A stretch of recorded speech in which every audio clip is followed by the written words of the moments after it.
ప్రభువైన యేసుక్రీస్తు వారి నామములో మీ అందరికీ వందనాలు మరియు నూతన సంవత్సరపు శుభాకాంక్షలు. ఈ నూతన సంవత్సర ఉదయకాలపు ఆరాధన కొరకై దేవుని యొక్క వాక్యంలో నుంచి ప్రకటన గ్రంథము 21వ అధ్యాయము 5వ వచనాన్ని మనం చదువుతాం. ఉదయకాలపు నూతన సంవత్సరపు ఆరాధన కొరకై ప్రకటన గ్రంథం 21వ అధ్యాయము 5వ వచనాన్ని మనము ఆరాధన కొరకై చదువుకునే వారంగా ఉంటాం. అందరూ తీయండి బైబిళ్ళు, అందరూ తీయడానికి ప్రయత్నం చేద్దాం.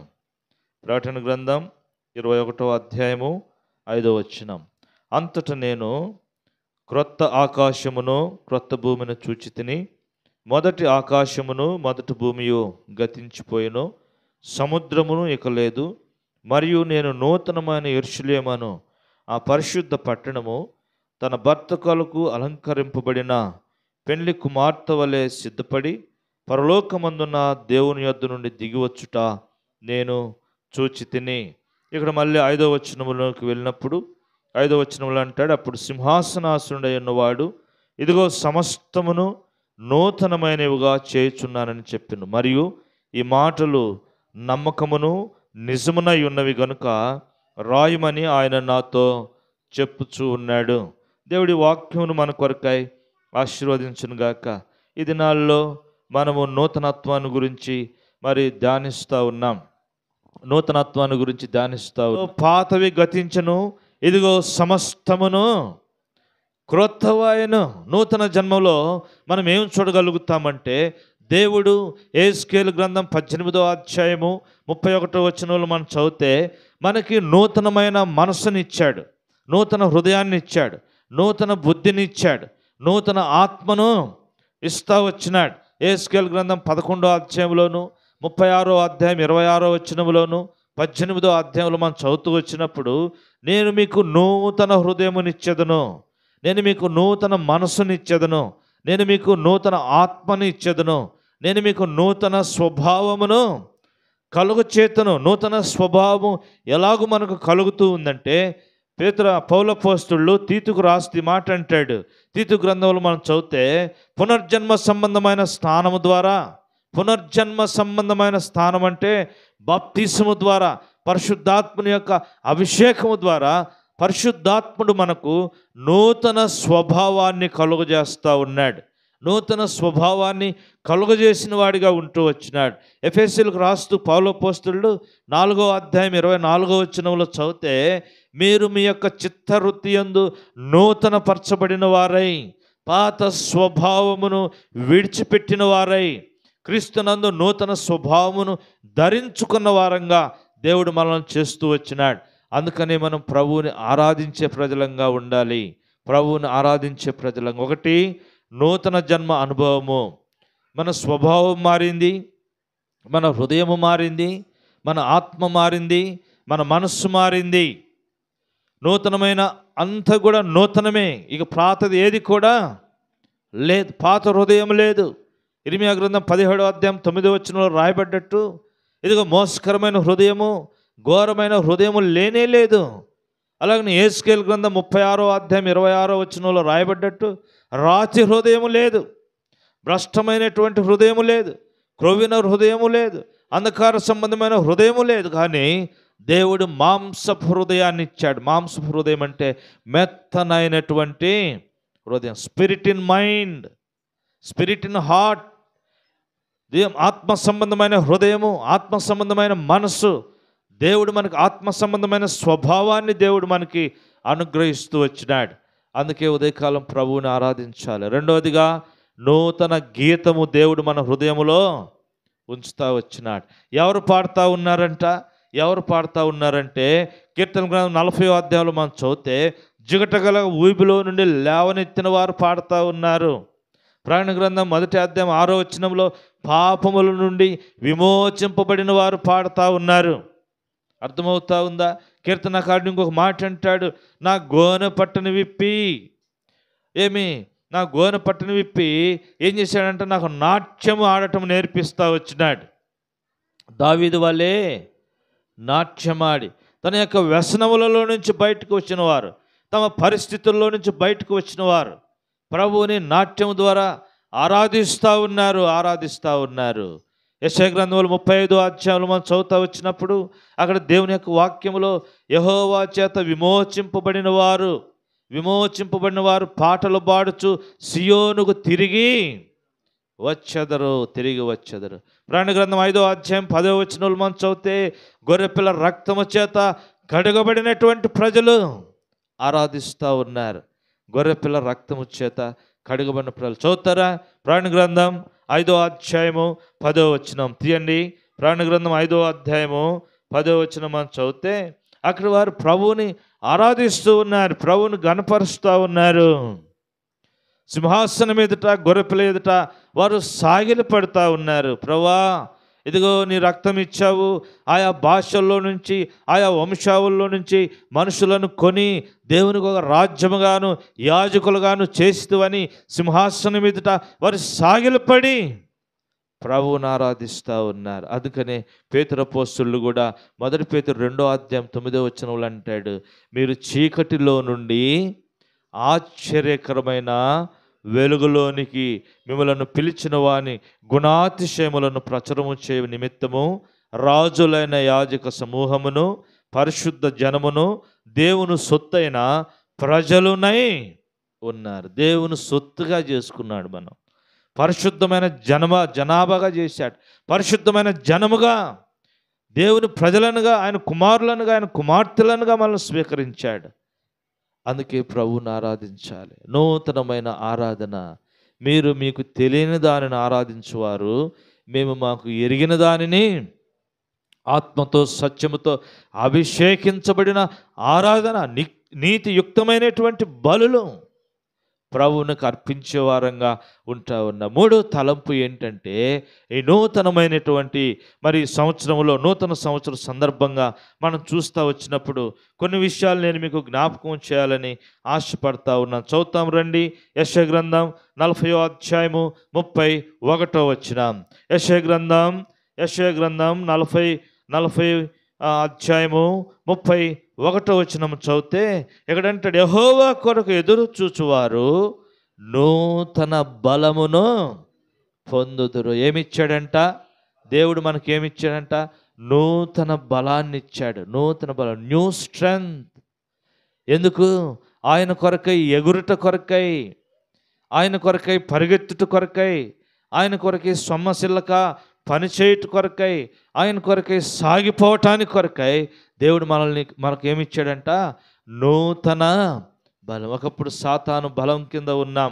దేవుడు సాతాను యొక్క బలమును చితకదొక్కాడు, ఎరగదీశాడు. ఓ నీ ముళ్ళెక్కడా? ఓ సాతాను, నీ విజయం ఎక్కడా? నీ బలం ఎక్కడా?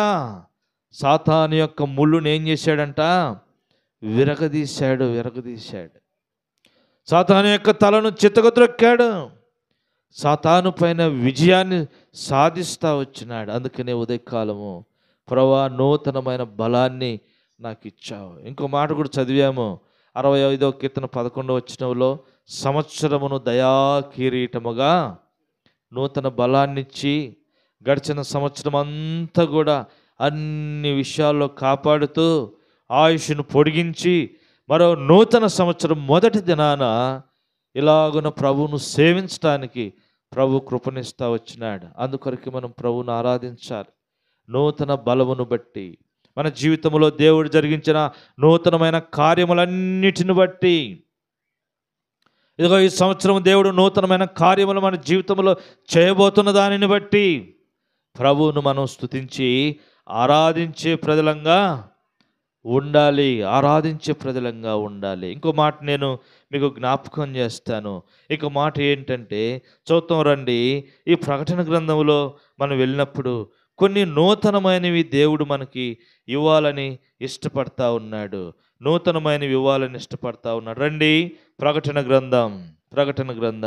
ఇక్కడ దేవుని యొక్క వాక్యంలో మనం చదివినప్పుడు దేవుడు మనకు నూతనమైనవి కొన్ని ఇవ్వాలనుకుంటున్నాడు. 2వ అధ్యాయము, ప్రకటన గ్రంథం 2వ అధ్యాయంలో మనం చదువుతా వస్తే ఇక్కడ అంటాడు చూడండి, 17వ వచనం, సంగములతో ఆత్మ చెప్పుచున్న మాట చెవిగలవాడు వినుగాక, జయించువానికి మరుగై ఉన్న మన్నాను భుజింపనెత్తును, మరియు అతనికి తెల్ల రాతినెత్తును.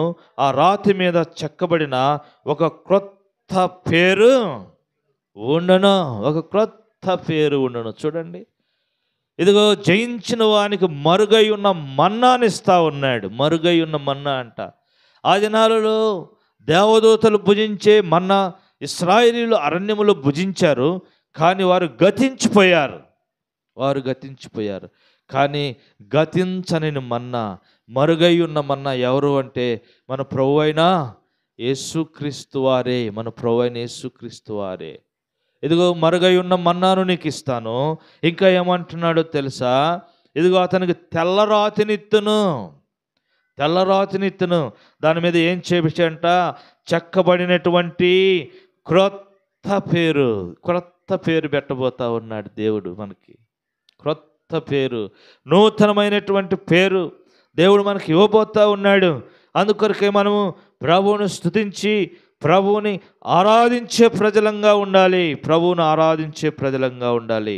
ఇంకా మనం చదువుతూ వచ్చినప్పుడు దేవుని యొక్క వాక్యంలో మనం చూస్తే, ఇక ముందుకు వెళ్ళినప్పుడు దేవుని యొక్క వాక్యంలో రండి, ఇంకా కొన్ని 1-2 సంగతులు నేను మీకు జ్ఞాపకం చేయాలని ఇష్టపడతా ఉన్నాను. చూడండి, దేవుని యొక్క వాక్యంలో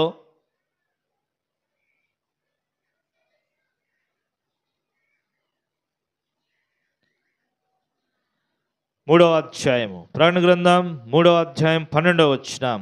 ప్రకటన గ్రంథం 3వ అధ్యాయం 12వ వచనంలో, జయించువానిని నా దేవుని ఆలయములో ఒక స్తంభముగా చేసేదను, అందులో నుండి వాడికి అన్నట్టును బయటకు పోడు, మరియు నా దేవుని పేరును పరలోకములో నా దేవుని యొద్ద నుండి దిగివచ్చుచున్న నూతనమైన యెరూషలేమును, నా దేవుని పట్టణపు పేరును, నా క్రొత్త పేరును వాని మీద రాసేదను. క్రొత్త పేరును. ఇందాక మనం చదివాం ప్రకటన గ్రంథం 21వ అధ్యాయము మొదటి 2 వచనాలు. ప్రకటన గ్రంథం 21వ అధ్యాయము మొదటి 2 వచనాలు మనం చదివితే అక్కడ అంటాడు, అంతట నేను క్రొత్త ఆకాశమును క్రొత్త భూమిని చూచితిని.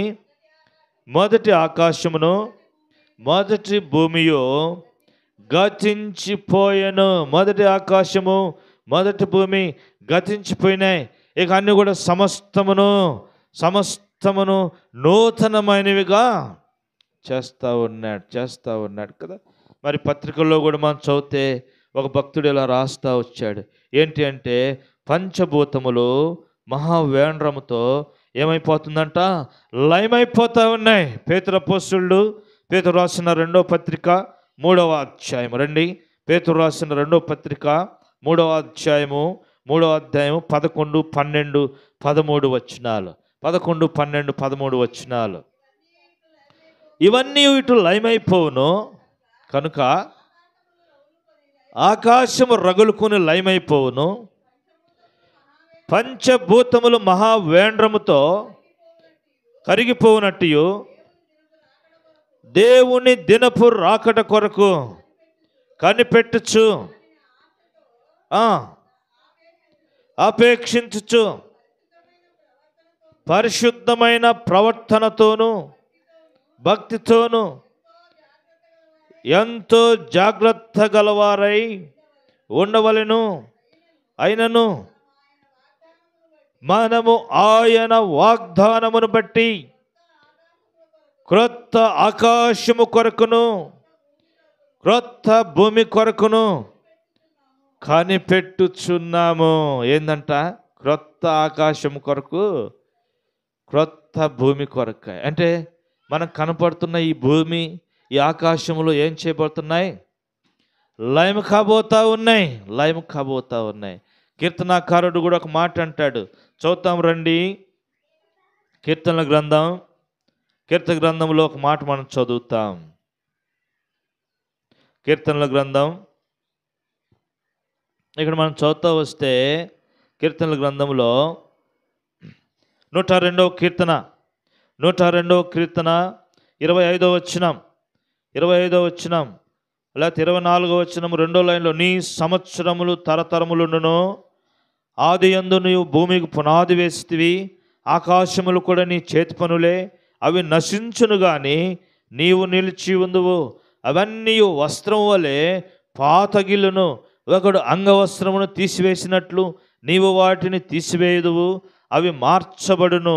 నీవు ఏకరీతిగా ఉన్నవాడవు. నీ సంవత్సరములకు అంతము లేదు. ఏకరీతిగా ఉన్నవాడవు. నీ సంవత్సరములకు అంతము లేదు. ఆకాశములు పంచభూతములు మహావేంద్రముతో లయమైపోతూ ఉన్నాయి. భూమిని ఆయన సృజించాడు, ఆకాశమును ఆయన సృజించాడు. ఒకడు తన వస్త్రములు మార్చినట్లుగా నీవు వాటిని మార్చివేయబోతా ఉన్నావు. నూతన ఆకాశము, నూతన భూమి. నూతన ఆకాశము, నూతన భూములు ఏమి నివసిస్తుందంటే అందులో నీతి నివసించును. నీతిమంతులు అందులో ప్రవేశించే వారిగా ఉన్నారు. కానీ ఉదయకాలము ప్రభువును ఆరాధిస్తాం. ప్రభువా, నువ్వు నాకు నూతన బలాన్ని ఇచ్చావు, అందుకొరకే నీకు వందనాలు. అంతేకాదు, ఇదిగో ప్రభువా, మరుగై ఉన్న మన్నాని నీవు నాకు ఇస్తా ఉన్నావు. మరుగై ఉన్న జీవవృక్ష ఫలాన్ని నీవు నాకు ఇస్తా ఉన్నావు. ప్రభువా, నీ దేవుని పేరును, పరిశుద్ధ పట్టణపు పేరును, ఇదిగో క్రొత్త రాతి మీద క్రొత్త పేరును నాకు ఇవ్వబోతా ఉన్నావు. నన్ను దేవుని యొక్క ఆలయములో ఒక స్తంభముగా చేయబోతా ఉన్నావు. దేవుని ఆలయములో ఒక స్తంభముగా దేవుడు మనల్ని ఉంచబోతా ఉన్నాడు. అందుకే ఉదయకాలం మనం ప్రభువుని ఆరాధించాలి, అందుకే ప్రభువును స్తుతించాలి. అందుకే అంటాడు చూడండి, ప్రకటన గ్రంథం 21వ అధ్యాయం 5వ వచనంలో, ఈనాడు మన సార్వత్రిక సంఘ వాగ్దానాన్ని మనం జ్ఞాపకం చేసుకుంటే, ఇదిగో నేను సమస్తమును ఏం చేస్తా ఉన్నాడంట, నూతనమైనవిగా చేయుచున్నాను. కాగా ఎవడైనను క్రీస్తునందున ఎడల వాడు నూతన సృష్టి. క్రీస్తునందున ఎడల వాడు నూతన సృష్టి. పాతవి గతించెను, ఇదిగో సమస్తమును క్రొత్తవాయను. క్రొత్త ఆకాశము, క్రొత్త భూమి. ఇంకా ఏముందో తెలుసా? ప్రకటన గ్రంథం 21వ అధ్యాయము మొదటి 2 వచనాలు మరొకసారి చూద్దాం. ప్రకటన గ్రంథం 21వ అధ్యాయము మొదటి 2 వచనాలు. అప్పుడు పరలోకమందు ఒక గొప్ప, చదవండి, ప్రకటన గ్రంథం 21వ అధ్యాయము. అంతటా నేను క్రొత్త ఆకాశమును క్రొత్త భూమిని చూచితిని. మొదటి ఆకాశమును మొదటి భూమి గతించిపోవును, సముద్రము నీకు లేదు.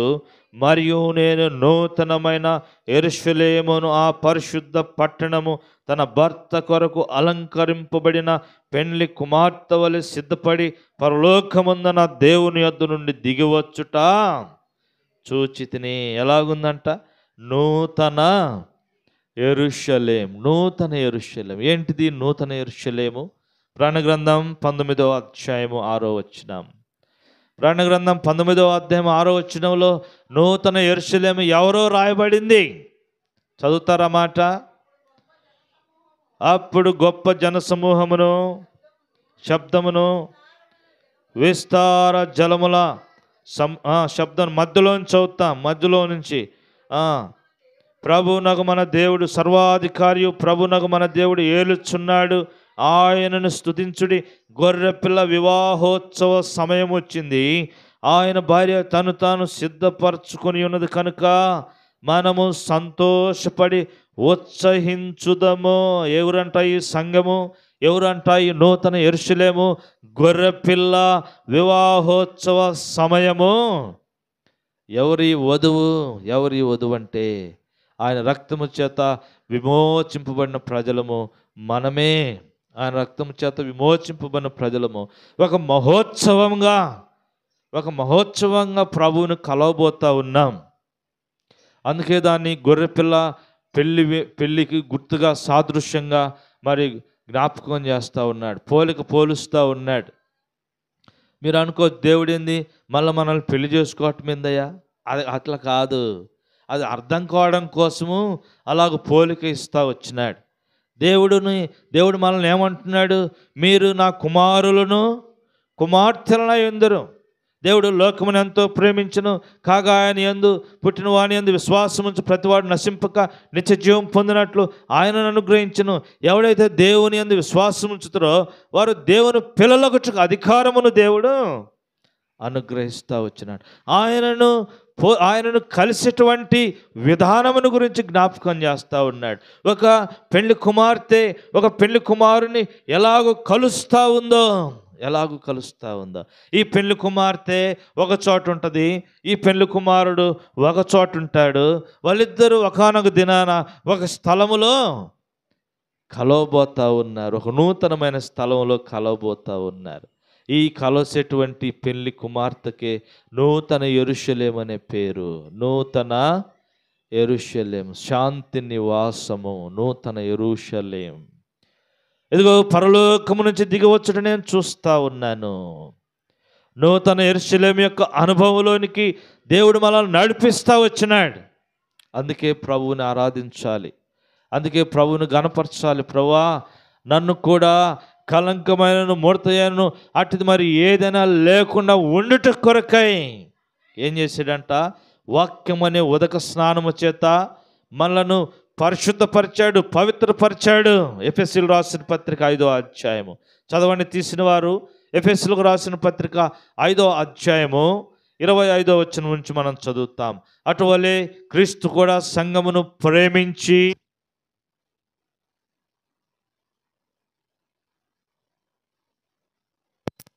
ఏదైనా లేకుండా ఉండు నిమిత్తము పరిశుద్ధమైనది గాను నిర్దోషమైనది గాను మహిమ కలిగిన సంఘముగాను ఆయన తన ఎదుట నిలవబెట్టుకోవాలని వాక్యముతో ఉదక స్నానము చేత దానిని పవిత్రపరిచి పరిశుద్ధపరచుట కొరకై దాని కొరకై తనను తాను అర్పించుకుంటూ వచ్చాడు. ఎలాగో నూతనమైన యెరూషలేముగా మనం చేయబడ్డామంటే క్రీస్తు మనల్ని ప్రేమించాడు, తన కొరకై మన కొరకై తనను తాను అర్పించుకుంటూ వచ్చాడు. ఎఫెసీయులకు రాసిన పత్రికలో మనం చదివితే మనము పరిమళ వాసనగా ఉండేటి కొరకై దేవుడు తనను తాను మన కొరకై బలిగాను అర్పణముగాను అర్పించుకుంటూ వచ్చాడు. 5వ అధ్యాయం పరిమళ సువాసనగా ఉండేటి కొరకై తనను తాను దేవునికి బలిగాను అర్పణగాను అర్పించుకుంటూ వచ్చాడు. అలాగునని మీరును దేవుడు మన కొరకే అప్పగించుకుంటూ వచ్చాడు, మనలను ప్రేమించాడు, మన కొరకే అప్పగించుకుంటూ వచ్చాడు. క్రీస్తు సంఘమును ప్రేమించాడు. సంఘం అంటే ఎవరు? ఆయన రక్తం చేత విమోచించబడిన ప్రజలు, లోకంలో నుంచి బయటకు తీసుకురాబడిన దేవుని యొక్క ప్రజలే దేవుని యొక్క సంఘము. సంఘం అనగానే చాలా మంది అనుకుంటారు ప్రార్థన పోయే వాళ్ళందరూ సంఘం కాదు. ఈ విషయం జ్ఞాపకం పెట్టుకోవాలి. ప్రార్థనకు వచ్చే వాళ్ళందరూ సంఘం కాదు. ఎవరైతే యేసు ప్రభువునందు విశ్వాసం ఉంచి పాపములు ఒప్పుకొని బాప్తిస్మం యొక్క అనుభవం కూడా వెళ్తున్నారో వారే సంఘము. వారి కొరకే ప్రభు రాబోతా ఉన్నాడు. అంతేగాని ఊరిక వచ్చి ప్రార్థనకు వచ్చిపోయే వాళ్ళ కొరకు వేసే రావట్లా. మోసపోవద్దు, ఈ విషయం జ్ఞాపకం పెట్టుకోవాలి. అర్థమవుతా ఉందా? నువ్వు ఎప్పుడైతే సంపూర్ణంగా దేవుని వైపు చూస్తావో, దేవుని మీద ఆధారపడతావో, లోకమును విడిచిపెట్టి పాపమును విడిచిపెట్టి లోక బంధుత్వాన్ని విడిచిపెట్టి లోక ఆచారాలు పద్ధతులు సాంప్రదాయాలు విడిచిపెట్టి ఎప్పుడైతే నువ్వు సంపూర్ణంగా ప్రభువుకు అప్పగించుకుంటావో, ఎప్పుడైతే ప్రభు రక్తములో నీ పాపములు కడుక్కుంటావో అప్పుడు నువ్వు సంఘములో చేర్చబడతావు. సంఘములో చేర్చబడతావు. ఏ సంఘం అంటది? జీవము కలిగిన దేవుని సంఘం. జీవము పొందిన వారి గుంపులో నీవు దాఖలా చేయబడతావు. నీ పేరు దాఖలా చేయబడుతుంది. ప్రాణ గ్రంథములు కూడా ఇదిగో దేవుని యొక్క వాక్యం ఎలా రాయబడింది. జీవ గ్రంథములో ఎవరు పేరైనను రాయబడినట్టు కనబడని ఎడలా వాడు పరలోకములో ప్రవేశించడానికి వీలు లేదు. కానీ నూతనమైన యెరూషలేము యొక్క అనుభవంలోనికి దేవుడు మనల్ని తీసుకుని వచ్చాడు. అందుకే ప్రభువుని ఆరాధించాలి. దేవుని కొరకైనా ఒక స్వకీయమైన సాంపాద్యముగా ఆయన సొత్తైనటువంటి ప్రజలనుగా పరిశుద్ధమైన జనముగా దేవుడు మనను తన రక్తము చేత విమోచించాడు. కలంకమైనను ముడత అయినను అట్టిది మరి ఏదైనాను మనలో కనపడకుండా ఉండు నిమిత్తము తనను తాను బలిగాను అర్పణగాను మన కొరకై ఆయన అర్పించుకుంటూ వచ్చాడు. తనకున్నదంతా కూడా దేవుడు మన కొరకే అర్పించాడు. తన దగ్గర ఏది కూడా ఉంచుకోలేదు. తను ఏది తన కొరకే దాచుకున్నవాడు కాడు. మనమైతే ఏం చేస్తాం? ఏదో కొంత దాచుకొని కొంత ఇస్తాం. కానీ ఆయన ఏం చేశాడంట? ఫిలిప్పీయులకు రాసిన పత్రికలు 2వ అధ్యాయంలో అంటాడు, ఇదిగో తనను తాను రిక్తునిగా చేసుకుని. రిక్తుడు అంటే ఖాళీ చేయబడటం, ఖాళీ చేయబడటం. ఒక పాత్ర తీసుకుంటే ఇక దాంట్లో ఏమీ లేకపోతే అది ఖాళీ పాత్ర అవుతుంది. ఏదన్నా కొద్దిగా ఉందనుకో, అడుగును కొద్దిగా ఉందిగా అంటాం, అడుగును కొంచెం ఉందిగా అంటాం. ఏమి లేకపోతే సగం ఉందనుకో, సగం ఉందిగా అంటాం. లేకపోతే నిండుగా ఉంటే నిండుగా ఉందిగా అంటాం. ఖాళీ పాత్ర అని ఎప్పుడు అంటాం? అందులో ఏమి కూడా లేకపోతే ఖాళీ పాత్ర. ఆయన మన కొరకై తనను తాను సంపూర్ణంగా ఖాళీ చేసుకుంటూ వచ్చినాడు. ఖాళీ చేసుకుంటూ, ఎందుకంటే నిన్ను నన్ను నూతనమైన యెరూషలేములో చేర్చుట కొరకై.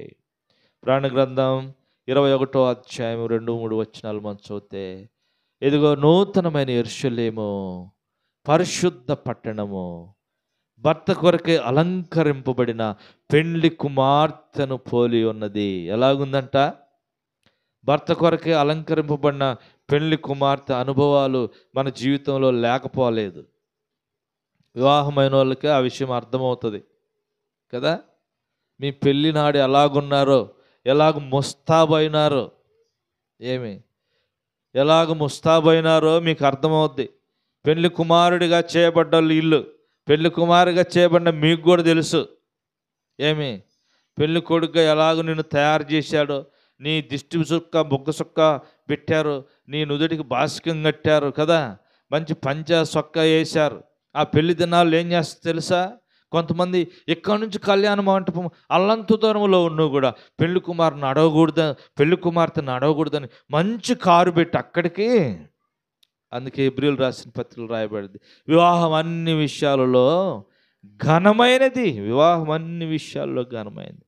కానీ దేవుని యొక్క వాక్యం జ్ఞాపకం చేయబడుతుంది, తన భర్త కొరకై సిద్ధపరచబడిన పెళ్లి కుమార్తెను పోలి ఉంది. ఎవరంట? సంఘము. ఆమె ధరించుకోవటానికి ఏమి ఇవ్వబడ్డాయో తెలుసా? ప్రాణ గ్రంథం చదవండి, 19వ అధ్యాయము. ప్రకటన గ్రంథం 19వ అధ్యాయము 8వ వచనం. మరియు ఆమె ధరించుకొనుటకు ప్రకాశములు నిర్మలములైన సన్నపు నారబట్టలు ఆమెకి ఇవ్వబడెను. అవి పరిశుద్ధుల నీతి క్రియల చేత అలంకరించుకుంటా ఉంది. నీతి క్రియల చేత అలంకరించుకుంది. వివాహ సందర్భంలో ప్రత్యేకమైన వస్త్రాలు ఉంటాయి.